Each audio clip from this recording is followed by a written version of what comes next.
Bom dia, irmãos, graça e paz. Nós vamos dando sequência às nossas meditações. Lucas, capítulo de número 16. Nós vamos tentar passar por todo o capítulo. Evangelho de Lucas, capítulo 16.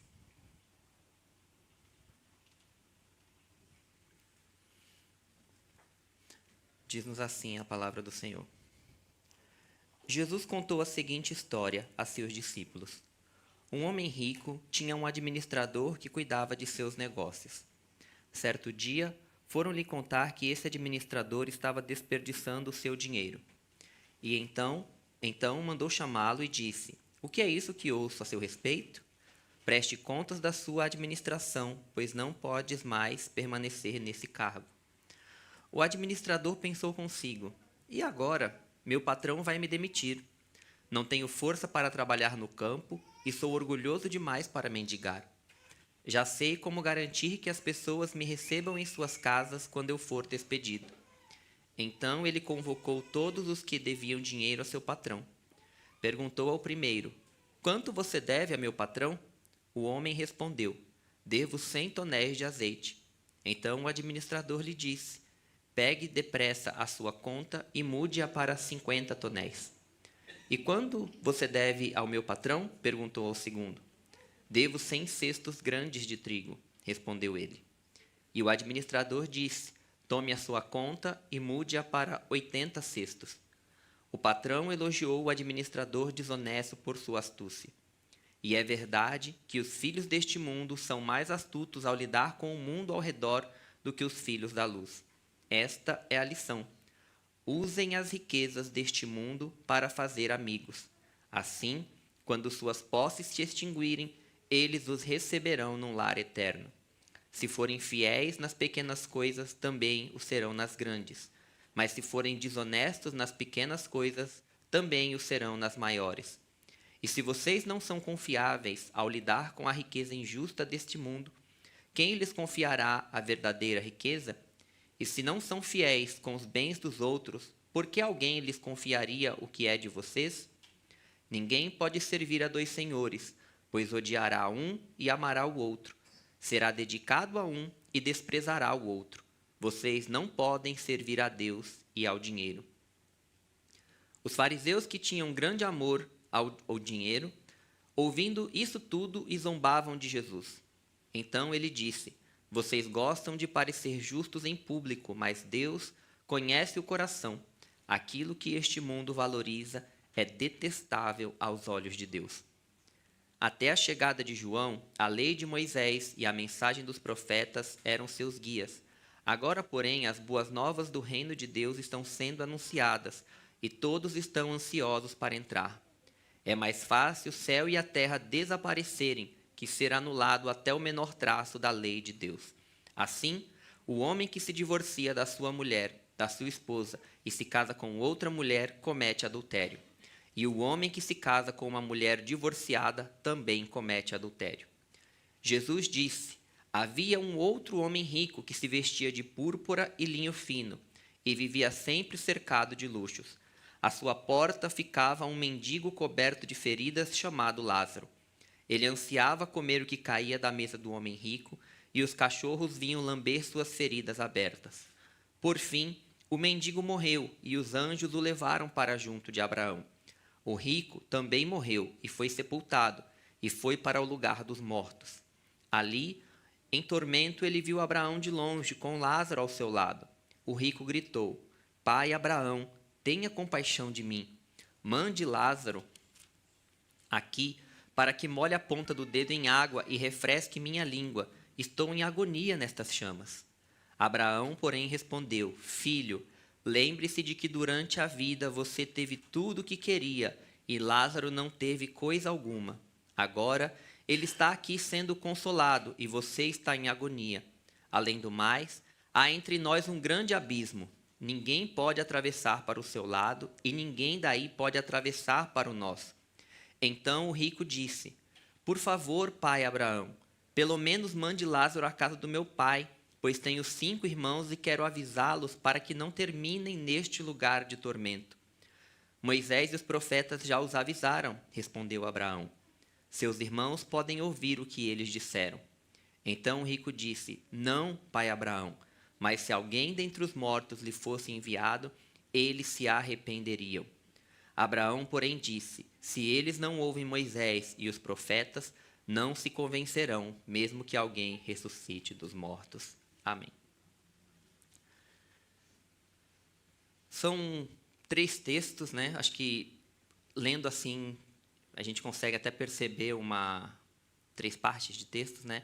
Uma ligação entre eles. E a gente já ouviu alguma coisa relacionada ao tema desta manhã. A gente vai falar sobre avaliar o coração sobre as riquezas.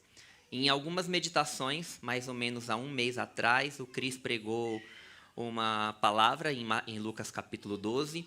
E eu lembro que no dia que ele pregou a pregação que era sobre a vigilância com os bens materiais, quando eu ouvi a palavra, eu pensei assim comigo, eu já sabia que eu ia pregar esse texto, eu estava ouvindo a mensagem e falei assim, eu acho que no dia que eu for pregar, eu podia só pegar, ligar o YouTube, reprisar essa mensagem que ia estar tudo dito.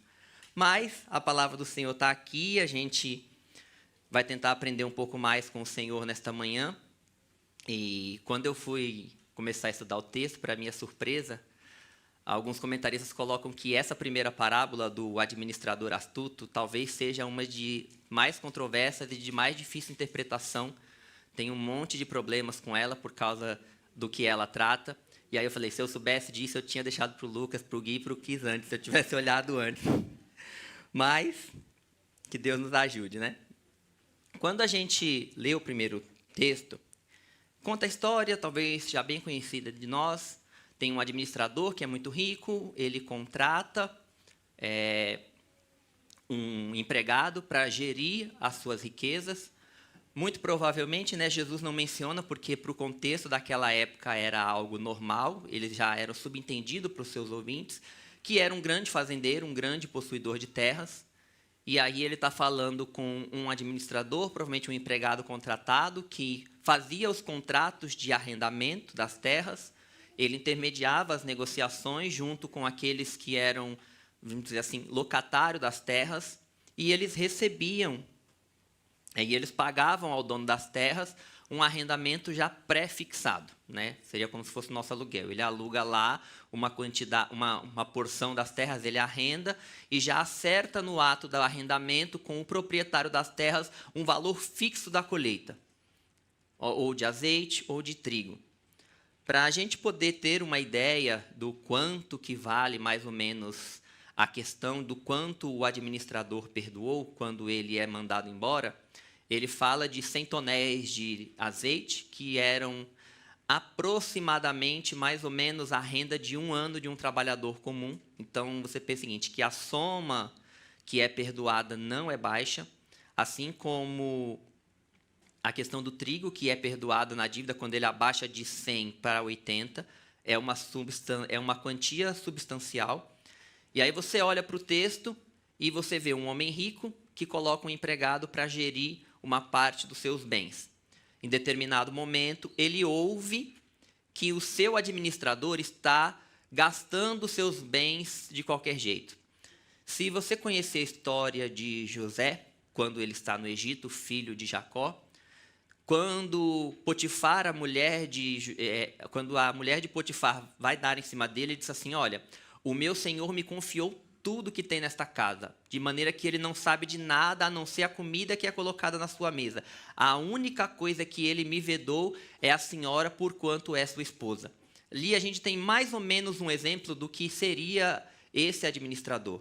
Ele tomava conta dos bens do seu senhor, e como tomava conta dos bens, ele cuidava de todo o recurso. Então, vamos imaginar assim, que ele estabelecia, por exemplo, o vale-refeição dele mesmo.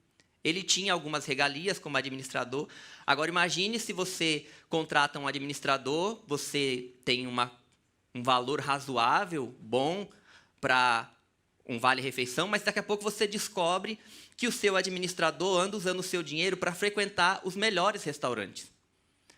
o seu administrador, ele tem acesso aos recursos e faz parte do trabalho dele, e ele pode usar um pouco do recurso que ele tem, por exemplo, para comprar vestimentas para o trabalho. Mas, de repente, você vai descobrir, alguém vem falar para você que ele frequenta as melhores alfaiatarias. Que ele poderia comprar um carro para trabalhar, mas imagine se você tem um administrador e daqui a pouco você descobre que ele poderia estar trabalhando com um Gol. Um carrinho melhor, que não quebre, que ajude, um Corolla. Aí daqui a pouco você descobre que o seu administrador está andando de Ferrari. É mais ou menos a situação aqui. O dono da propriedade descobre que o seu administrador está gastando os bens que é do Senhor dissolutamente. A palavra que é usada no texto, que é dissipar, que é para uma outra tradução, é a mesma que foi usada lá no capítulo 15 da semana passada, quando a gente ouviu o filho mais velho acusar o filho mais novo de ter dissipado os bens do seu pai. Ele usa a mesma palavra, Lucas usa a mesma palavra. E aí ele chama o servo e diz assim, olha, eu tenho ouvido algumas coisas ao seu respeito, e presta conta da sua mordomia, porque você já não pode mais ser o meu administrador. Quando a gente ouve o texto, a primeira coisa que você fica imaginando é, ele vai tentar se defender, né? Mas ele não se defende. Quando o Senhor chega para ele e diz assim, olha, presta conta porque eu ouvi coisas a seu respeito, muito provavelmente ele já sabia que aquele Senhor era um Senhor sábio, era um Senhor digno, respeitado, conhecido, e que quando o Senhor chega para ele para ter a conversa acerca da mordomia, o Senhor já tinha levantado todos os fatos. Ele já tinha as provas. Não era assim, olha, eu ouvi isso aqui, eu estou na dúvida, não. Quando ele chega para poder demitir o seu empregado, ele já tem certeza de que o seu empregado estava gastando os bens do seu senhor de uma maneira que não era devida. E aí ele pega e diz assim, olha, presta conta da tua mordomia, não é arrume os livros caixas e me entregue, porque era bem possível que o servo pudesse fraudar os livros, era assim, olha, me entregue, quando a gente leu, né, que ele vai nos credores e diz assim, olha, nos devedores, diz assim, olha, assina a tua conta, era isso que ele estava pedindo. Me dá, as notas promissórias das pessoas com quem você negociou e o que elas me devem, porque eu já estou tirando de você a mordomia. E aí, quando ele tem um pequeno intervalo entre ele ser completamente demitido ou toda a comunidade saber que ele foi demitido, e ele tem pouco espaço de tempo para ele tentar fazer alguma coisa. Ele não se defende diante do seu senhor, e aí ele pensa, eu estou demitido, eu vou entregar as contas, e fala assim, eu não tenho força para trabalhar. Então, ou ele tinha alguma enfermidade, ou ele já tinha uma idade avançada. Vamos lembrar que a cultura de Israel é uma cultura agrícola, trabalho braçal. Ele diz assim, eu não tenho força para fazer isso. Ele diz assim, de mendigar eu tenho vergonha e eu vou ficar desempregado. O que é que eu faço? Aí ele deu uma ideia. Ele disse assim, eu vou chamar os os devedores do meu senhor e vou fazer com eles um ajuste de contas. Vamos lembrar que ele tinha a liberdade de negociar os valores que eram acertados para os arrendamentos das terras. E a Mishnah, embora ela seja do século II depois de Cristo, mas ela é compilada baseada numa tradição oral do povo de Israel, em que nessa tradição oral se entendia que esses valores poderiam ser negociados dependendo das condições climáticas, uma vez que a gente está lidando com uma cultura agrícola, então choveu menos, houve pragas, então ela permitia que esses acordos pré-feitos pudessem ser renegociados devido a condições adversas. Então, uma das formas que a gente pode entender essa negociação é entender que quando o administrador vai lá negociar com os arrendatários uma redução do valor das suas dívidas, que ele estivesse olhando para uma conjuntura social, socioeconômica, climática, dizendo assim, olha, tem motivos, então a gente vai te dar um desconto aqui no valor que você tinha de pagar. E aí, quando o proprietário das terras fica sabendo do que ele fez, a primeira impressão que a gente fica pensando é, se é o meu empregado, eu vou procurar os credores e vou dizer assim, olha, ele negociou isso com você, mas eu já tinha demitido ele, o acordo não está válido. Mas vamos pensar, a gente está numa cultura agrícola, não é uma cidade de São Paulo, é uma cultura onde o povo é uma nação tribal. Então, aquele senhor, quando ele olha para essa situação, e aqui está o problema que os estudiosos costumam falar, é que o senhor, muito provavelmente o senhor das terras, elogia a postura daquele mordomo infiel, daquele mordomo injusto. Aí você vai dizer assim, esse negócio não faz sentido. Primeiro, ele gastou os bens do seu senhor dissolutamente, né? Ele dissipou os bens do seu senhor. Depois, ele é mandado embora e, no processo de entregar as contas, ele vai lá e tira mais do seu senhor. Porque, veja, quando um devedor deve 100 e ele chega, pega a tua conta e escreve 50, ele ganhou crédito. Muito provavelmente, ele chegou para o credor e disse assim, olha, eu queria falar aqui para você que eu conversei lá com o proprietário. Eu vi que choveu pouco esse ano, deram algumas pragas. Eu convenci ele a te dar um abatimento de 50% do valor da sua dívida. O que ele estava pensando? Eu tenho que ganhar o coração desse povo, preciso que eles me vejam como alguém que trabalhou em favor deles para que quando eu for demitido, eu possa ser recebido por eles na sua casa. Porque você imagina a cabeça do administrador. Ele é mandado embora, no outro dia ele chega na casa desse devedor, que devia 100 e agora só deve 50, e ele disse, e aí, rapaz, como vai? Ele falou, então, saí lá do emprego. Nossa, mas e aí, para onde é que você está indo? Ah, então eu não tenho o que fazer. Ele falou, não, fica aqui em casa, você foi tão bom com a gente, você lutou por nós, né? Você viu as nossas condições, você guerreou por nós, você intercedeu por nós diante do Senhor das terras, para que a gente pudesse ter um abatimento dos valores. E era essa a mentalidade que ele tinha. O problema é que o Senhor das terras elogia o que ele fez. Eu, particularmente, não gosto da palavra que esse texto, que a tradução da NVT coloca aqui, é astúcia. Tem uma outra versão que é sabedoria, que eu acho que fica mais bonito, porque se você pensa que o Senhor elogiou a sabedoria do mordomo injusto, acho que para a gente talvez fique mais fácil da gente entender. Não é a astúcia, do jeito como eles olhavam no primeiro século, era algo que dizia a respeito a como você lidava com situações adversas e como você se protegia, se cuidava diante dessas situações. Então, o Senhor da parábola elogia o mordomo infiel por causa da postura que ele teve. Qual foi a postura? Ele viu a sua sentença, ele sabia que ele tinha um futuro, que ele tinha problemas, o que ele fez? Enquanto ele tinha condições, ele usou aquilo que estava ao seu alcance para poder resolver os seus problemas futuros, para aprovisionar no futuro. E quando a gente pensa nesse texto, a gente precisa entender primeiro algumas coisas acerca do Senhor do homem rico. Primeiro, que ele é alguém justo. E para nós, aqui na parábola, ele é uma representação de Deus. Por que é que ele é justo? Porque ele é alguém que coloca alguém a seu serviço, que pede dessa pessoa fidelidade, porque ele o despede justamente porque ele está sendo infiel na administração dos recursos que lhe foram dados. Quando ele ouve que o seu funcionário está desperdiçando os seus bens, ele o chama para uma prestação de contas e o demite. Mas uma outra coisa interessante que a gente precisa entender sobre esse senhor é que a postura dele diante da situação não faz para nós o menor sentido. De acordo com a Mishnah, quando uma pessoa caía numa situação dessas, ela poderia ser presa. Na verdade, até a própria Torá já previa isso, porque, na verdade, estava roubando o seu senhor. Ou ele poderia ser colocado para pagar as dívidas. E o engraçado é que o senhor, na parábola, o homem rico aqui, ele não faz nenhuma coisa e nem outra. Ele chama ele, o empregado, simplesmente pede as contas e o demite. Ele não pede que ele pague o que ele gastou, ele não o leva preso e ele não o difama na comunidade. Vamos entender, a gente está numa relação de população que vive uma organização tribal. Se aquele senhor falasse para aquela comunidade o que o seu administrador fez, ele não conseguiria emprego com mais ninguém. E aí você vai dizer assim, então ele podia se mudar para outra cidade. Só que a função, o jeito como aquela sociedade funcionava não é como a nossa. Se você foi mal falado em São Paulo, você viaja para o Rio de Janeiro, lá ninguém sabe que você existe.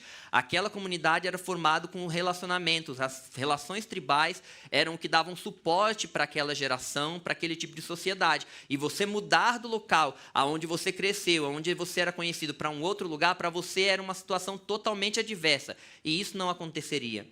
E esse Senhor, ele é misericordioso com o seu servo que agiu com ele, com os seus bens, de uma maneira infiel. Mas esse Senhor, ele também é sábio, porque ele louva o seu empregado por causa da sabedoria que ele tem. E aí o texto diz assim, e esta é a lição que nós precisamos aprender, que os filhos das trevas, na outra linguagem, são na sua geração mais prudentes do que os filhos da luz. A gente está falando sobre o uso das riquezas, a gente está pensando nesta manhã, né, numa continuação de alguns raciocínios do capítulo 12, e na semana passada a gente viu sobre os filhos que também só estavam interessados no dinheiro do pai. E aí o texto diz para nós, Jesus está agora olhando para ele assim, olha, os filhos deste mundo, na sua geração, são mais prudentes do que os filhos da luz. Por quê? Eles têm objetivos, eles correm atrás desses objetivos usando os recursos que lhes são concedidos.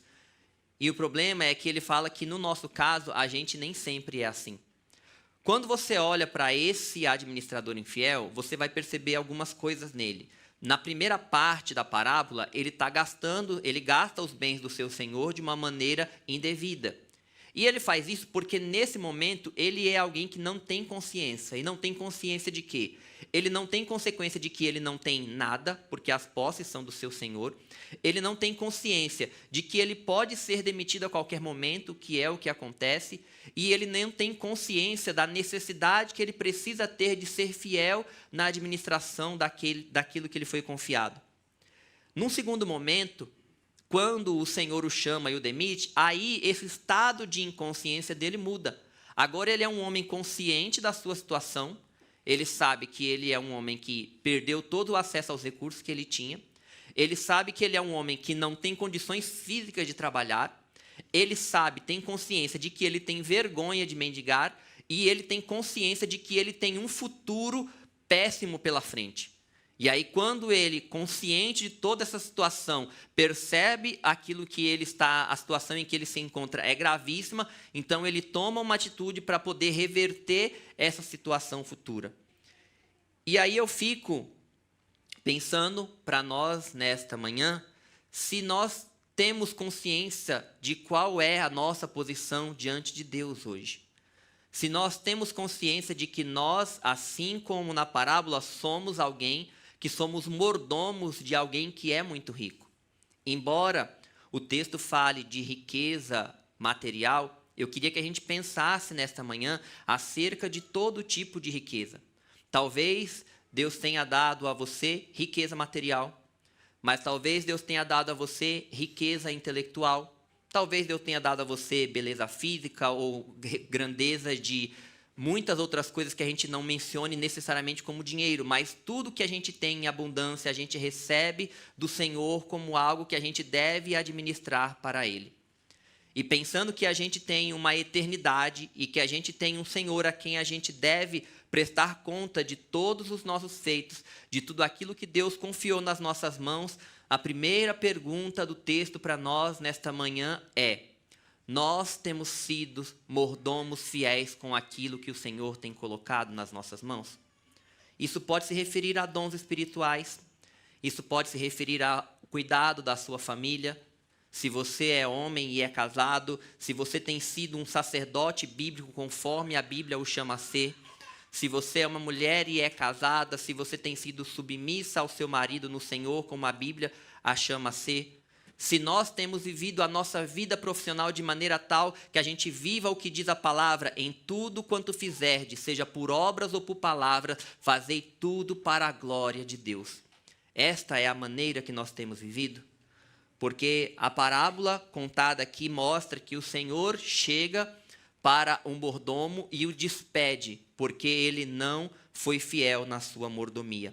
E esse Senhor, ele é sábio. Ele é sábio porque Jesus disse assim depois que ele conclui a parábola: se forem fiéis nas pequenas coisas, também o serão nas grandes. Mas se forem desonestos nas pequenas coisas, também serão nas maiores. Esse homem rico, ele é sábio, mas ele é uma representação do nosso Deus. E nós temos um Deus sábio. Sabe que é engraçado que às vezes a gente fica pedindo a Deus que nos acrescente mais e mais, seja qualquer área que for da nossa vida. Mas às vezes a gente tem sido fiel a Deus no pouco que Ele tem dado e a gente está querendo muito. Esses dias eu ouvia um pastor pregando e ele disse assim: irmãos, sabe qual é o problema nosso? É que a gente fica pedindo, pregador pentecostal, tá, irmão? Então ele falava assim, por causa da colocação, ele disse assim: a gente fica pedindo para Deus fazer milagre, a gente fica pedindo para Deus nos usar para fazer milagres. Só que ele diz assim, só que a gente não está fazendo nem o básico. A gente não ora, a gente não medita na palavra, a gente não vive o básico e a gente fica pedindo para Deus levar a gente para os moveres das alturas. Ele diz assim, Deus não vai fazer isso. É um princípio que Deus estabeleceu na palavra. Se nós somos infiéis no pouco, nós também seremos infiéis no muito. E aí o Senhor, que é o dono de todas as coisas, ele diz assim, se você não está dando conta de 10, eu não vou te acrescentar 100. E às vezes a gente vive nessa realidade de ficar pedindo mais a Deus, sendo que nós não temos dado resposta ao Senhor positiva, nem com aquilo que Ele tem nos entregado. Então que a gente possa, nesta manhã, ao olhar para o nosso coração, responder essa pergunta para Deus. Senhor, eu tenho sido fiel ao Senhor naquilo que o Senhor tem me confiado? Seja na minha família, seja no meu trabalho, seja na minha vida relacional com o Senhor, seja no meu tempo, porque há uma infinidade de coisas que a gente pode definir como riquezas, como abundâncias, e em todas elas o Senhor exige de nós fidelidade. E aí, quando você prossegue o texto diz que os fariseus, que tinham grande amor ao dinheiro, ouviam isso tudo e zombavam de Deus. Então ele lhe disse, vocês gostam de parecer justos em público, mas Deus conhece o seu coração. A palavra que está expressa no texto original para conhecer, não é só assim, conhecer de saber, é conhecer com profundidade. E sabe o que é quando você olha para a parábola, Jesus conta, e aí você tem os fariseus ouvindo tudo aquilo e eles zombam. Num primeiro momento, quando você olha, Jesus conta a história aos seus discípulos. Versículo 1 do capítulo 16. Mas parece que os fariseus estavam perto e eles também estavam ouvindo. E parece que eles ouvem aquilo e meio que eles torcem o nariz. Ele diz assim, isso lá é exemplo que ele vai dar? Rapaz, se o cara trabalha para mim e ele me rouba, eu vou botar ele na cana, ele vai me pagar até o último centavo. Se ele me rouba, eu vou contar para todo mundo que ele me roubou. Nunca mais ele vai trabalhar em lugar nenhum, porque a mentalidade humana é diferente da mentalidade de Deus. O Senhor da parábola, ele é uma representação do nosso Deus. Ele é tanto justo quanto ele é misericordioso. E aí eles olham para aquilo e eles não conseguem perceber a beleza do que Cristo está transmitindo a eles por meio da parábola. E quando a gente olha para o texto bíblico, Jeremias capítulo 17, versículo 9 e 10 diz, enganoso é o coração mais do que todas as coisas e perverso. Quem o conhecerá? Eu, o Senhor, esquadrinho o coração, eu provo os pensamentos, e isso para dar a cada um segundo os seus caminhos e segundo o fruto das suas ações. A segunda lição que a gente precisa aprender desse texto nesta manhã é que só Deus conhece as profundezas do nosso ser. Às vezes, a gente acha que se conhece. Quantas situações já não me aconteceram ou já podem ter acontecido com você e você pensa assim, meu Deus, eu não sabia que isso aqui estava dentro de mim. Eu nunca imaginei que numa situação dessas eu ia responder dessa forma. Mas sabe qual é o nosso consolo? O Senhor conhece o nosso coração. E isso liga com a parábola anterior, porque como um senhor que deposita algo em confiança a um servo para administrar, aquele que conhece o nosso coração muitas vezes restringe as posses que estabelece nas nossas vidas, porque ele sabe o que nós faríamos se tivéssemos essas posses. Quando você olha para o texto, os fariseus, eles se acham santos, eles se acham obedientes à lei, mas quando Jesus olha para eles e pela palavra, Jesus lê a vida deles e lê o coração deles e diz assim, olha, vocês são amantes do dinheiro. Vocês amam ser elogiados pelos homens. E quantas vezes a gente já não passou por a situação em que os fariseus estão, de a gente achar que está numa condição onde a gente pode fazer, onde a gente pode ter, onde a gente pode viver, e Deus olhando para nós está segurando a rédea dizendo assim, meu filho, você ainda não dá conta.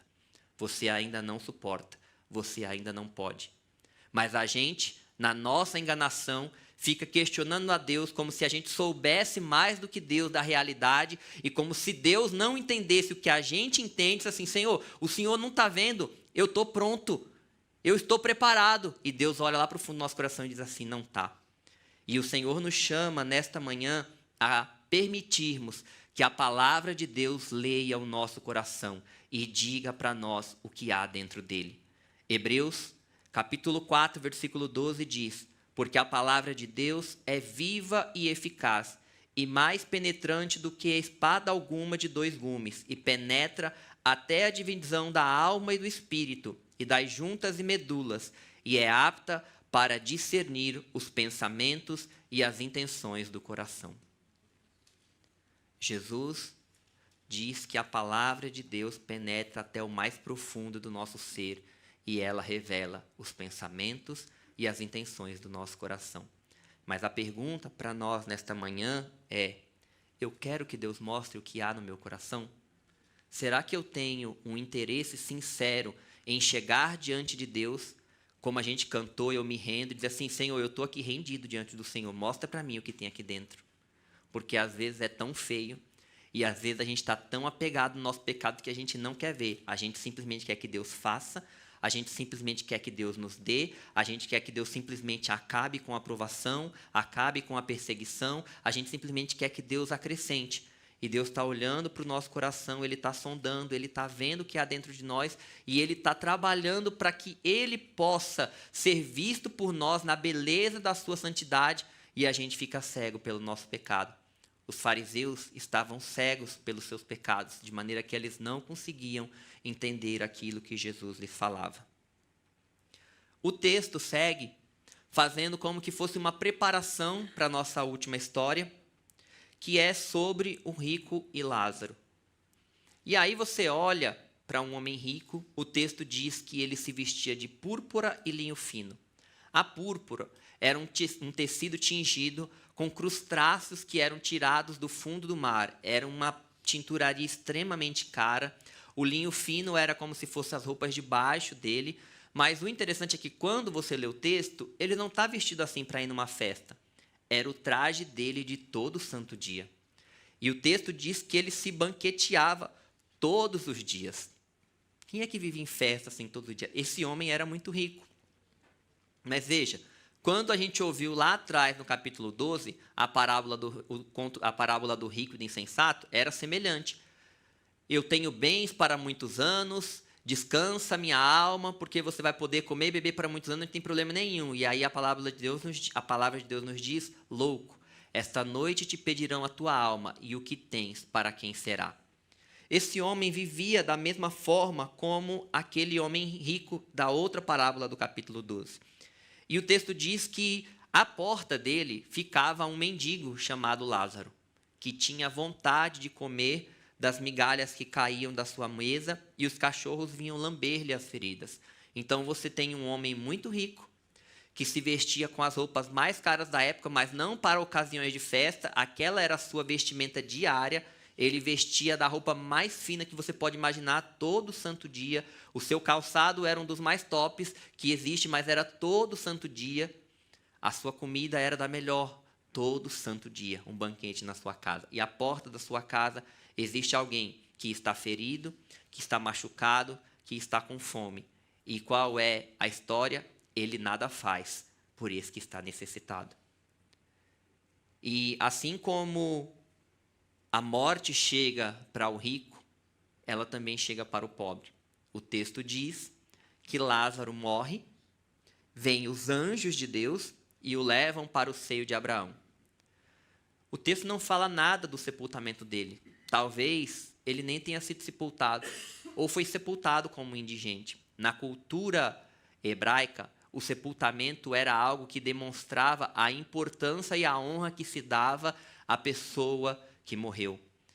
Eclesiastes diz assim que se um homem viver 200 anos e não tiver um enterro digno, um aborto é melhor do que ele, para a gente ter uma ideia do quanto eles valorizavam essa questão do enterro e do sepultamento na cultura hebraica.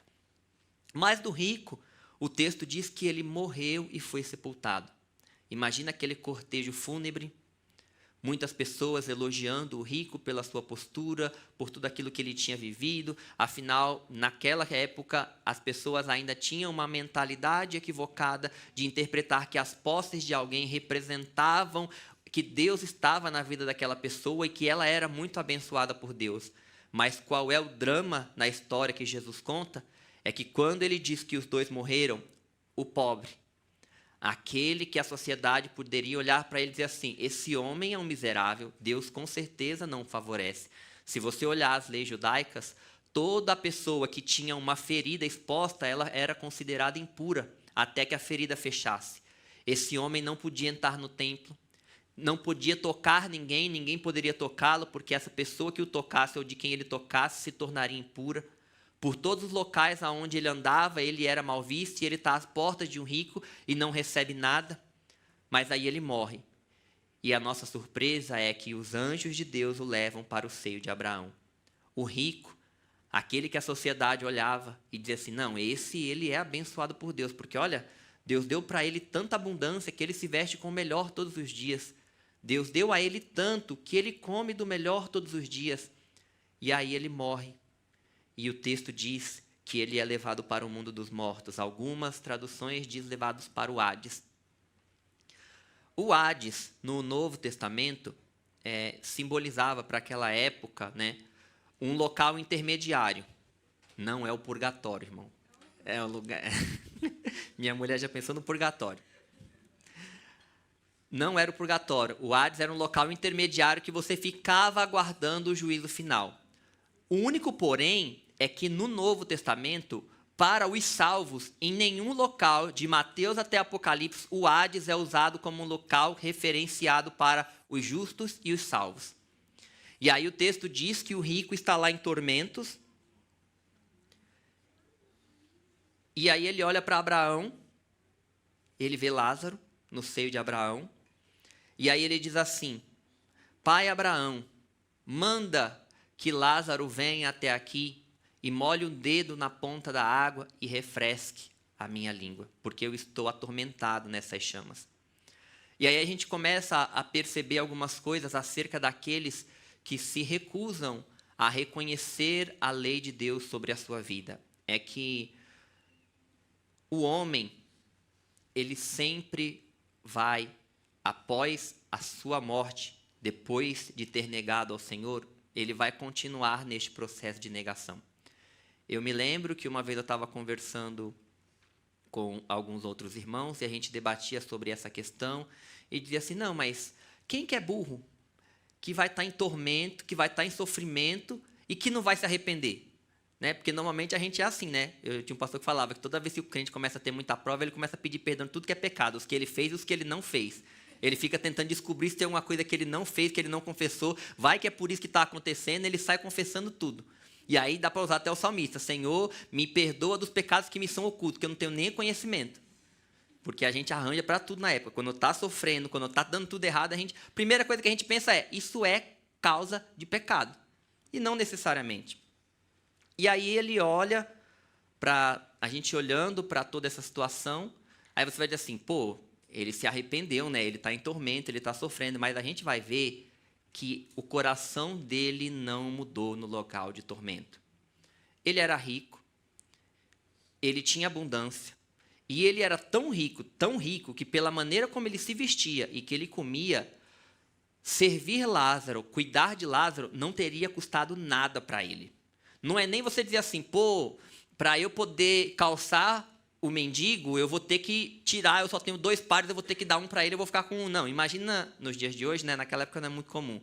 A gente sabe de umas pessoas por aí que tem uns closet e 200 pares de sapato, principalmente as mulheres, né? Assim, nós homens a gente é mais comedido. Com uns 10 a gente já fica mais tranquilo. Mas imagine um rico, bem ricão. Acho que eu me equivoquei, mas tudo bem. Mas tudo bem. Mas é que eu estava falando daquele pessoal que tem muito dinheiro, irmãos. Eu lembro que uma vez eu ouvi uma entrevista de uma pessoa e ela tinha um closet enorme e a parte do marido dela era uma portinha de 2 metros, assim. É porque a gente é diferente nessa área, né? Mas imagine um homem muito rico. Imagine que ele tenha lá vários pares, 100 pares de sapato, de tênis. E hoje tem gente que tem. Se ele tirasse um para Lázaro, que diferença ia fazer na vida dele? Nenhuma. Se ele tirasse 2, que diferença ele ia fazer? Nenhuma. Mas quantos ele tirou? Nenhum. Ele tinha comida para poder comer com abastança. Para quem gosta de churrasco, imagina assim, porque a gente enjoa se for a comida toda igual, né? Mas imagina alguém que come churrasco todo santo dia. A massa italiana que você mais gosta todo santo dia. Aquela comida nordestina que você mais gosta todo santo dia. E tem com sobra. Ele podia tirar e dar para Lázaro. O que ele deu? Nada. E agora ele está no local de tormento. E ele olha para Lázaro e o que ele diz para Abraão? Manda Lázaro lá. Ele continua vendo Lázaro como alguém inferior a ele. Manda Lázaro aqui. Ele olha para Abraão e diz assim, olha, ele ainda está nessa posição de inferioridade, manda ele vir aqui me servir. E aí você vai dizer assim, não, é só uma colocação, o problema é que ele continua isso depois. Quando Abraão diz que não pode, ele diz assim, então manda ele lá na casa dos meus irmãos. Manda ele lá. O homem que rejeita a palavra de Deus, a Bíblia diz que um abismo chama outro abismo. O problema da gente não permitir que a palavra de Deus leia o nosso coração e que a gente fique vivendo na cegueira é que a gente vai piorando cada dia. Na vida espiritual, e coincidentemente, o Cris está lá no Jonas hoje pregando, eu ouvi isso do Jonas, ele disse assim, na vida espiritual é assim, ou você está subindo ou você está descendo, estagnado ninguém fica. Porque é assim. Ou a gente está sendo santificado cada dia mais e ficando mais próximo de Deus, ou a gente está deixando a vida de santificação indo para o ralo e ficando mais distante de Deus. Por quê? Por causa da dureza do coração. Quando você olha para esta parábola, você vê um rico que ele faz um pedido a Abraão, manda Lázaro lá, Abraão diz para ele, isso não é possível, porque tem um grande abismo entre nós, ele fala assim, então manda ele lá na casa do meu pai. Aí você pensa assim, não, ele mudou. Agora ele está preocupado com a família dele. Ele está no lugar de tormento, ele está pensando, eu amo os meus irmãos. Eu não quero que os meus irmãos venham para esse lugar. Manda Lázaro ir lá para salvar. Você vai dizer, não, irmão, você está achando que ele está mandando porque ele não se arrependeu, mas ele está pensando nos irmãos. Será que está mesmo? Quando a gente olha para esse texto, com cuidado, sabe o que a gente vai perceber? O que ele está fazendo é uma estratagema. Porque ele está dizendo assim, no fundo ele está dizendo assim, olha, eu só vim parar nesse lugar porque eu não tive o suficiente para poder viver de outra forma. Quando ele diz assim, fala para que Lázaro volte lá nos meus irmãos, aí Abraão diz assim, eles têm a lei e os profetas. Ele diz assim, não, mas se um morto ressuscitar e for, eles vão crer. Ele está dizendo assim, olha, Moisés e os profetas não são suficientes. Ele está dizendo no fundo do seu coração eu estou aqui porque o que eu recebi não foi suficiente para me tirar desse lugar. Eu estou aqui, mas a culpa não é minha. É quem me deixou viver sem ter um conhecimento verdadeiro do que eu precisava para escapar desse lugar. Ele está olhando para a sua situação e mesmo em tormentos ele não consegue reconhecer que o local onde ele está é consequência da vida que ele escolheu viver. Ele olha para Abraão e diz assim, mande que Lázaro vá lá, porque se alguém dos mortos ressuscitar, eles vão crer. Ele é prepotente, ele se auto-justifica. E Abraão, na parábola, não cai na dele. Ele diz assim, não, eles têm Moisés e os profetas, eles têm a lei e os profetas. Porque se eles não crerem em Moisés, na lei e nos profetas, ainda que um morto ressuscite dentre os mortos, eles não vão se convencer. Só que, quando a gente olha para essa segunda parábola, a gente entende que agora Jesus está se direcionando aos fariseus. E qual é a história final que a gente sabe dos fariseus? Jesus morre. Jesus ressuscita. Mas o que acontece? Ainda, o que diz a parábola? Que alguém ressuscite dentre os mortos, eles não vão crer. Mateus, capítulo 28, versículo 10 ao 15, diz assim, então Jesus disse-lhes, não temais, depois dele ressuscitar, ide dizer a meus irmãos que vão a Galiléia, e lá me verão. Ele está falando com Marta, no túmulo. E quando iam, eis que alguns da guarda, chegando à cidade, anunciaram aos príncipes dos sacerdotes todas as coisas que haviam acontecido. Que coisa é essa? Que um anjo tinha aparecido, que Jesus tinha ressuscitado, que as mulheres viram Jesus ressuscitado, e congregados eles com os anciãos, e tomando conselho entre si, deram muito dinheiro aos soldados, dizendo, dizei, vieram de noite os seus discípulos, e dormindo nós o furtaram. E se isso chegar a ser ouvido pelo presidente ou pelo governador, nós o persuadiremos e vos poremos em seguranças. E eles, recebendo dinheiro, fizeram como estavam instruídos. E foi divulgado este dito entre os judeus até o dia de hoje. Jesus ressuscita, os guardas presenciam um anjo, presenciam mulheres vendo Jesus ressurreto, eles correm para os anciãos. O que a gente pensa? Esse povo agora vai crer. Eles crucificaram Jesus, eles perseguiram Jesus, mas agora Jesus ressuscitou como ele disse. Esse povo agora vai crer. Não, o que eles fazem? Eles pegam os guardas e dizem assim, olha, a gente vai pagar uma soma grande de dinheiro para vocês e vocês vão dizer que vocês dormiam e os discípulos deles roubavam o quarto. Vocês não vão dizer para ninguém que ele ressuscitou. Olha a dureza do coração destes homens. Eles presenciaram a ressurreição.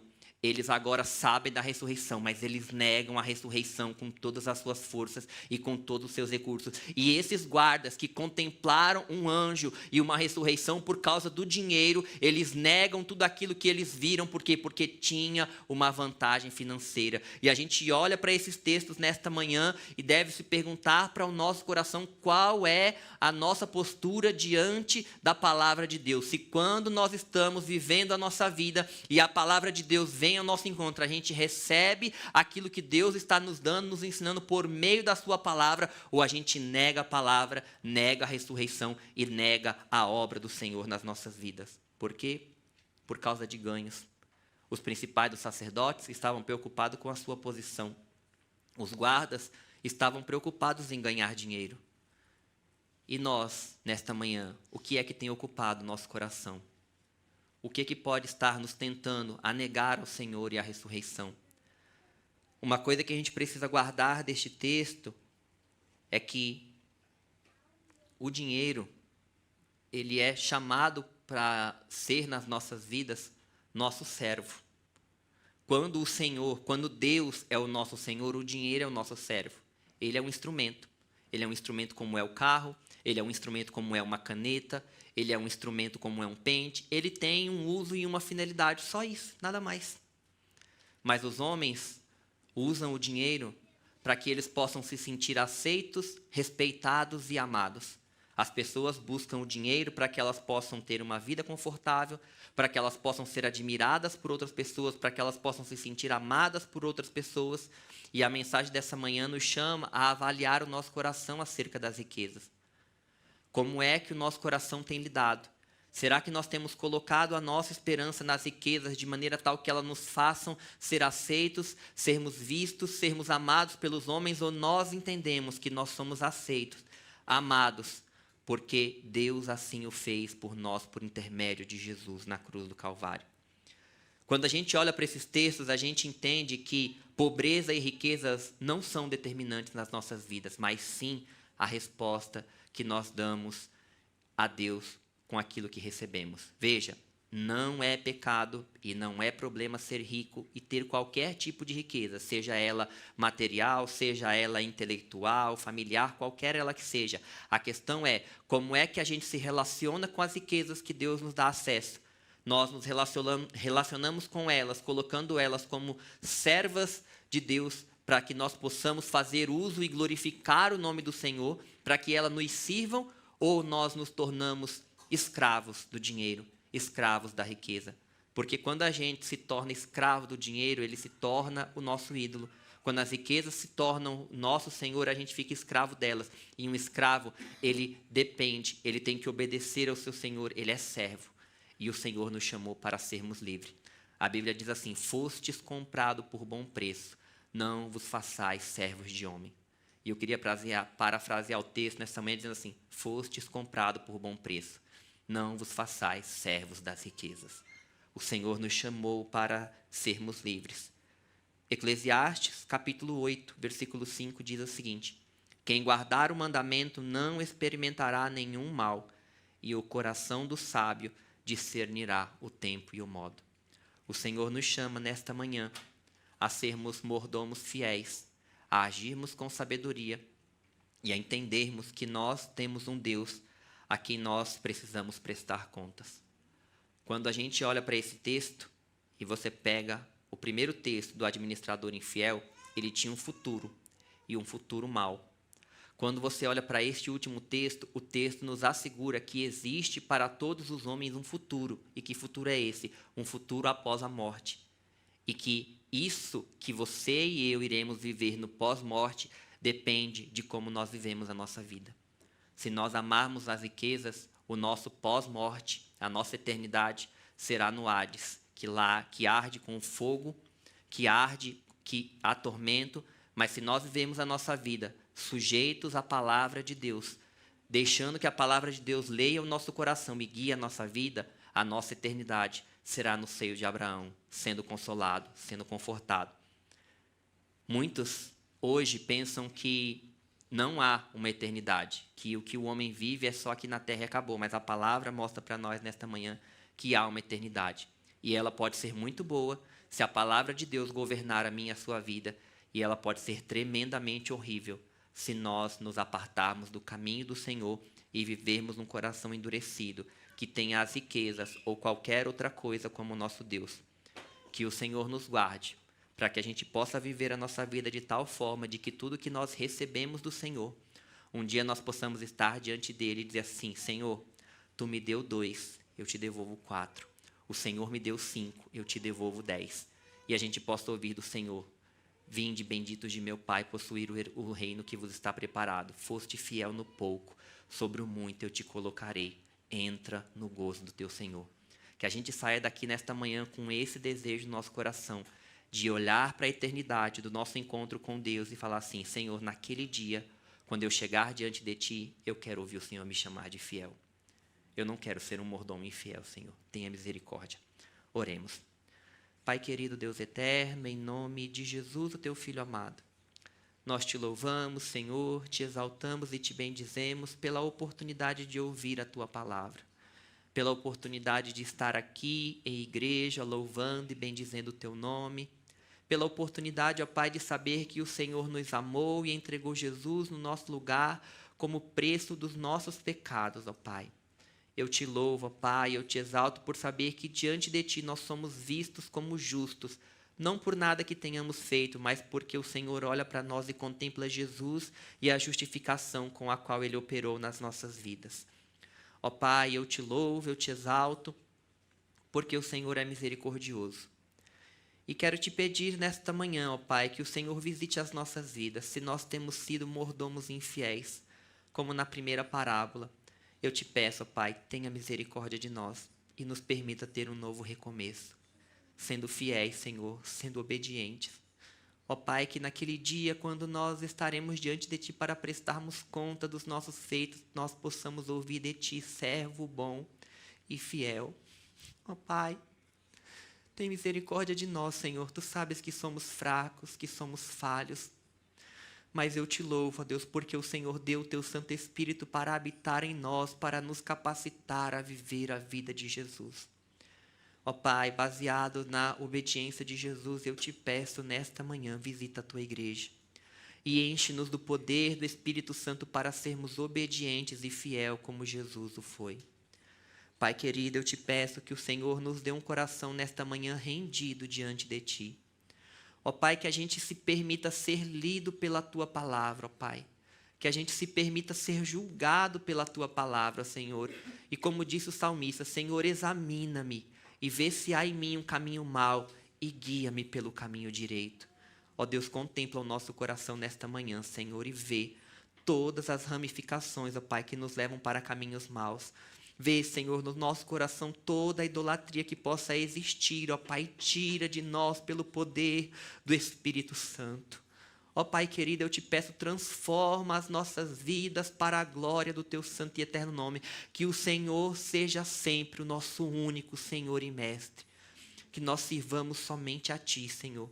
Que as riquezas não venham dominar os nossos corações, cegar a nossa visão, ó Pai, que a gente possa entender os recursos como algo que o Senhor nos dá, para que a gente Te sirva, para que a gente te desfrute, mas tudo isso para a honra, louvor, exaltação e a glória do Teu nome. Ó Deus, eu Te peço, nos dê uma perspectiva da eternidade, ó Pai, que o Senhor nos chamou para sermos sábios, ó Deus, para que nós não sejamos mais, ó Deus querido, como aqueles que não têm sabedoria ao lidar com os recursos que lhes são confiados. Ó Deus, que a gente possa viver em prudência, Senhor, para a glória do Teu santo nome. Nos faz amadurecer na fé, Senhor. como filhos teus, de maneira tal que a gente possa ser na tua presença, ó Deus, fiel e crescer, e que a gente possa receber mais do Senhor, não pelo desejo de apenas ter, ó Pai, mas de enxergar isso como uma oportunidade de servir-te melhor, ó Pai, de servir melhor o teu reino, as nossas famílias, de servir melhor o mundo.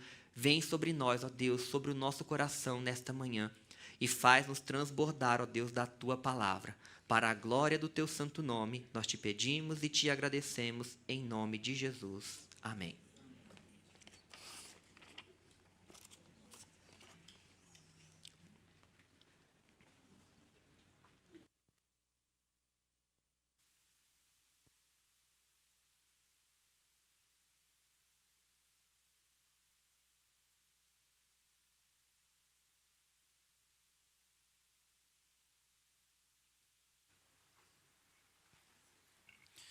Amém. Graças a Deus pela palavra dele.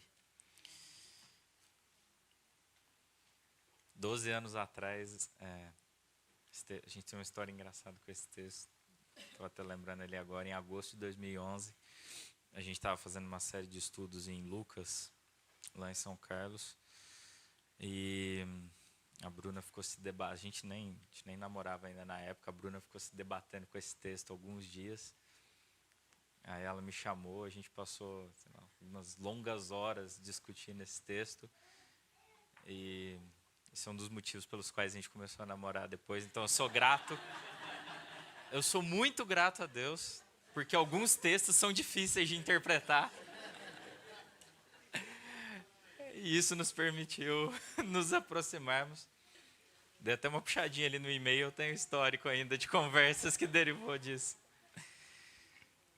Mas eu acho essa parábola mais difícil dos evangelhos. Mas ao mesmo tempo muito rica, e Deus nos desafiou nessa manhã. Nós vamos ceiar hoje. E esse texto, assim como vários outros que a gente tem percorrido aqui no Evangelho de Lucas, ele nos chama a sopesar a realidade atual contra o reino futuro. A gente tem visto isso várias semanas, e esse texto fez isso de uma forma muito, muito clara, né? Se você não é fiel naquilo que te foi confiado aqui, você não vai ser fiel na riqueza.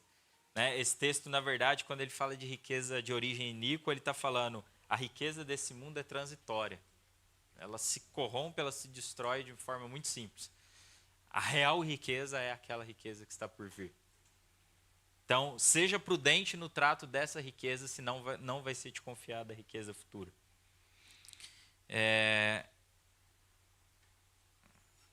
Bom, e quando a gente ceia, a gente lembra disso.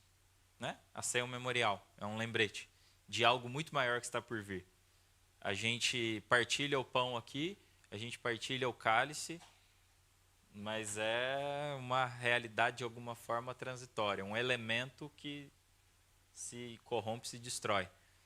Mas a gente faz isso à vista de uma realidade futura e que é permanente e que será eterna. Então eu queria ler com vocês o texto de 1 Coríntios, capítulo 11.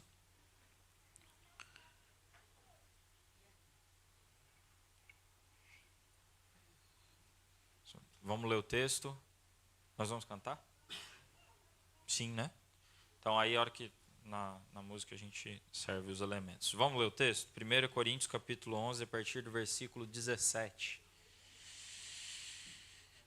Entretanto, nisto que vou dizer, não os elogio, pois as reuniões de vocês mais fazem mal do que bem.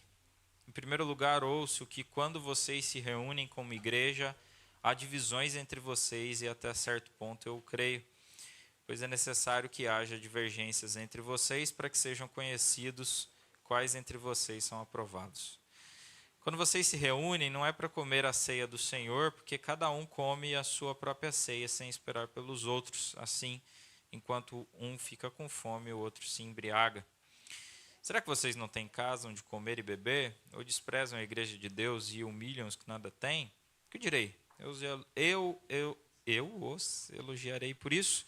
Certamente que não, pois eu recebi do Senhor o que também entreguei a vocês, que o Senhor Jesus, na noite em que foi traído, tomou o pão e, tendo dado graças, partiu e disse: isto é o meu corpo, que é dado em favor de vocês, façam isso em memória de mim. Da mesma forma, depois da ceia, ele tomou o cálice e disse: esse cálice é a nova aliança no meu sangue, façam isto sempre que o beberem em memória de mim. Porque sempre que comerem deste pão e beberem deste cálice, vocês anunciam a morte do Senhor, até que ele venha. Portanto, todo aquele que comer o pão ou beber o cálice do Senhor indignamente, será culpado de pecar contra o corpo e o sangue do Senhor. Examine-se cada um a si mesmo, e então coma do pão e beba do cálice. Pois quem come e bebe sem discernir o corpo do Senhor, come e bebe para a sua própria condenação. Por isso, há entre vocês muitos fracos e doentes, e vários já dormiram. Mas se nós tivéssemos o cuidado de examinar a nós mesmos, não receberíamos juízo. Quando, porém, somos julgados pelo Senhor, estamos sendo disciplinados, para que não sejamos condenados com o mundo. Portanto, meus irmãos, quando vocês se reunirem para comer, esperem uns pelos outros. Se alguém estiver com fome, coma em casa, para que quando vocês se reunirem, isso não resulte em condenação. Quanto ao mais, quando eu for, darei instruções a vocês.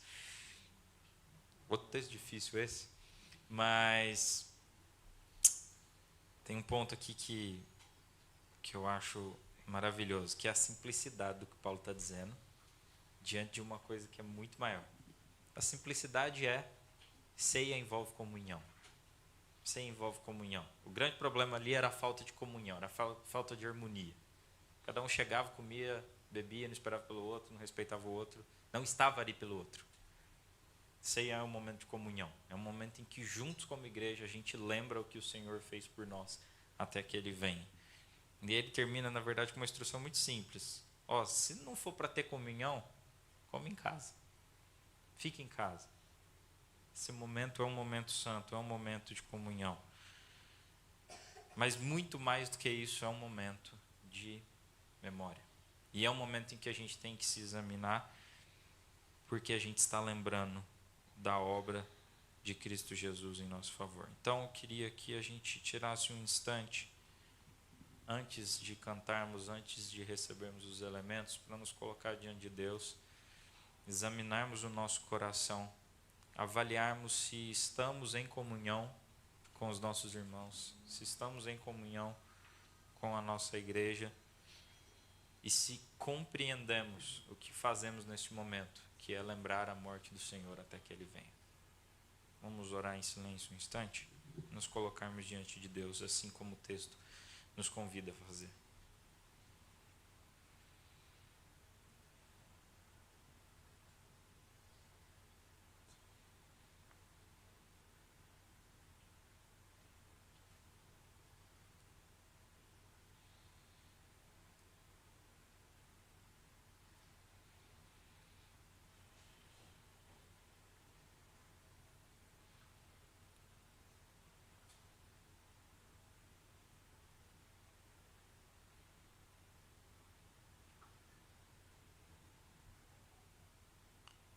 Senhor, nos colocamos diante de Ti neste momento.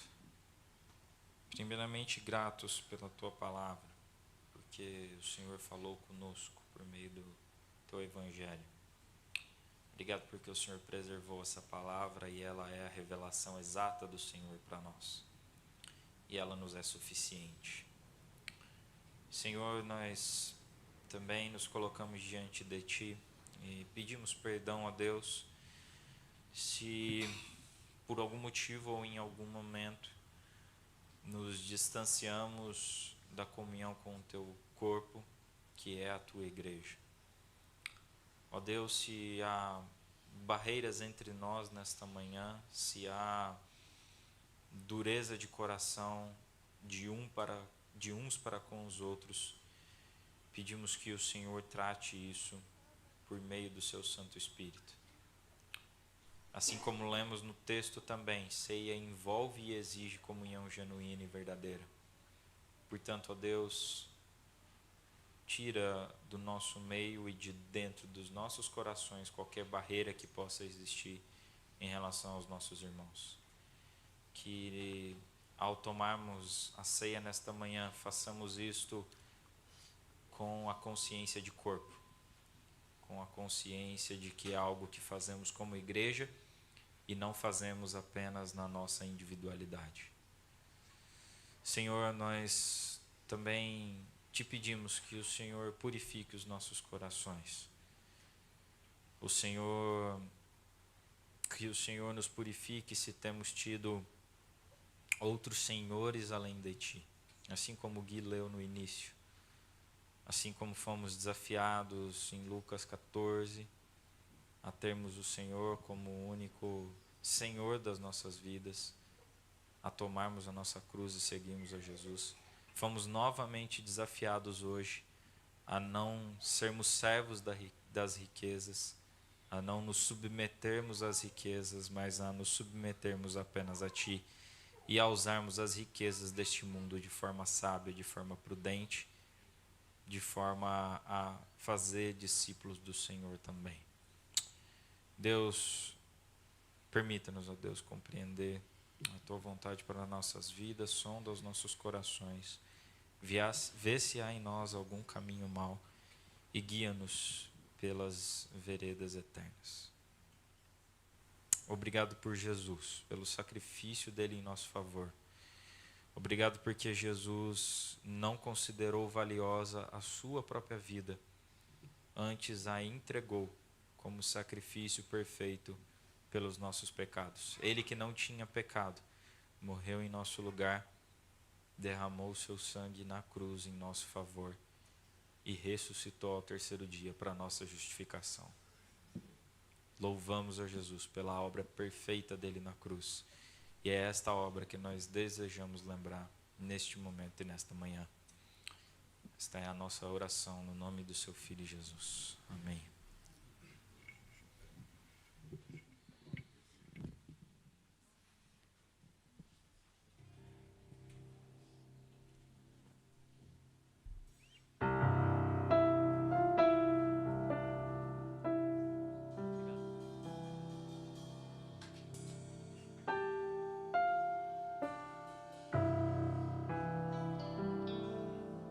Santo, Santo, Santo, Deus onipotente, louvam nossas vozes teu nome com fervor. Santo, Santo, Santo, justo e compassivo,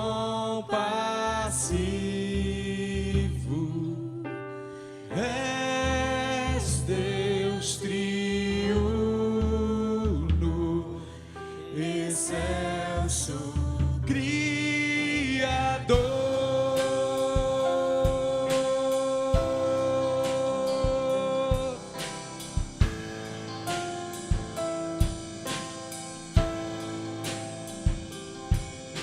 Santo. Vamos ficar em pé, vamos louvar o Senhor. Santo, nós os pecadores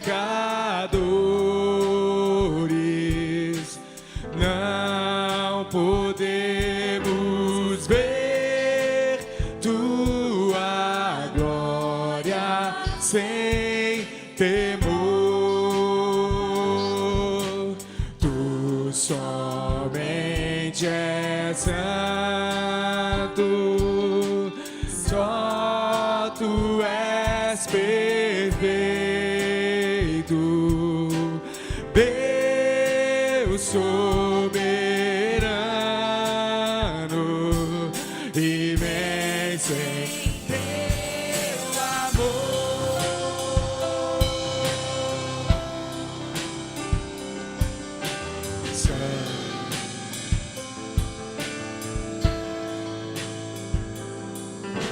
Santo, Santo, Santo, todos os remidos, junto com os anjos, proclamam teu louvor. Antes de formar-se o firmamento e a terra, eras e sempre és, e hás de ser, Senhor.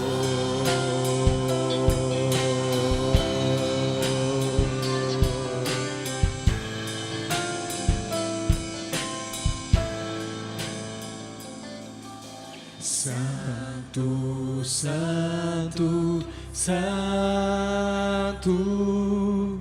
Deus onipotente,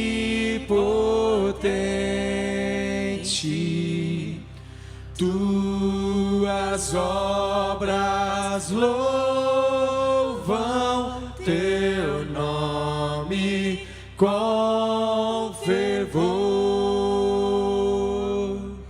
Santo, Santo, Santo,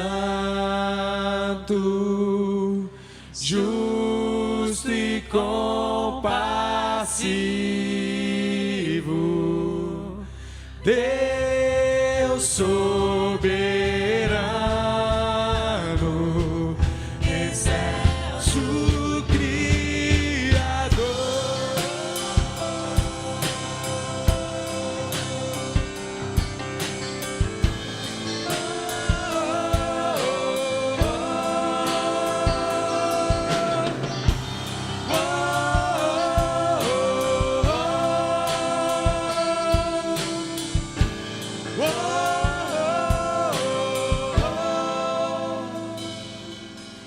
Deus soberano, excelso Criador.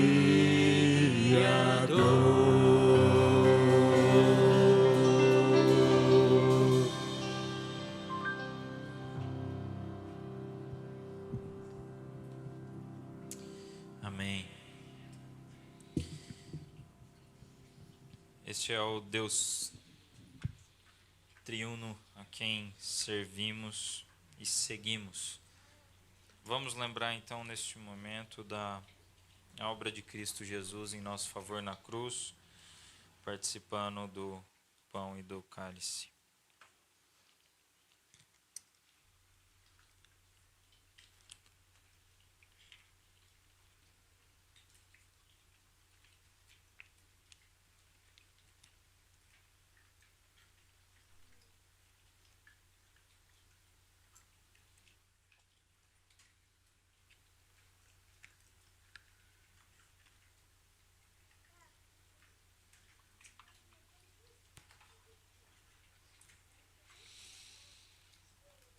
Senhor, nós mais uma vez louvamos a Jesus e agradecemos a Jesus pela obra dele na cruz.